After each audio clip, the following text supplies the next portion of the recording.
Welcome to the conclusion of our series on building Nintex Automation on-premise forms efficiently. Today, we'll bring everything together and show how it all works seamlessly. Here's a self-contained item view. Depending on whether an employee ID parameter has been passed in, the initialize rule determines if data should be retrieved for an employee. It also decides whether to show an update or add button. When the update button is clicked, it follows all the unbound rules, like validate data and save data. The save data rule checks whether the employee ID parameter indicates new data creation or an update.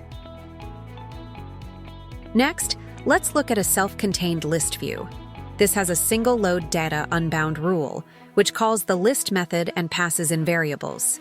When the form loads, it triggers the load data rule, but if we change the position dropdown, it uses the same rule to filter the list data.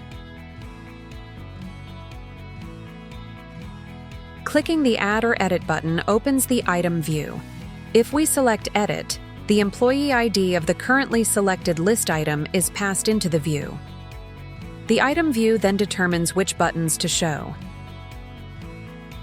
Once data is updated, we can refresh the list view to reflect the changes. Adding the list view to a form is simple. Just drag it in, give it a name, and configure the view settings. That's all that's needed because the list view and item view work together as a unit.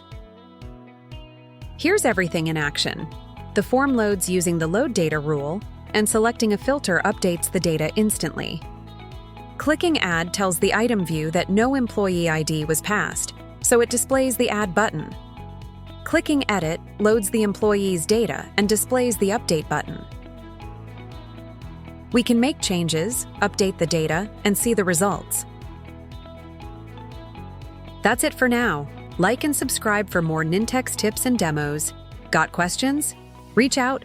We're happy to help.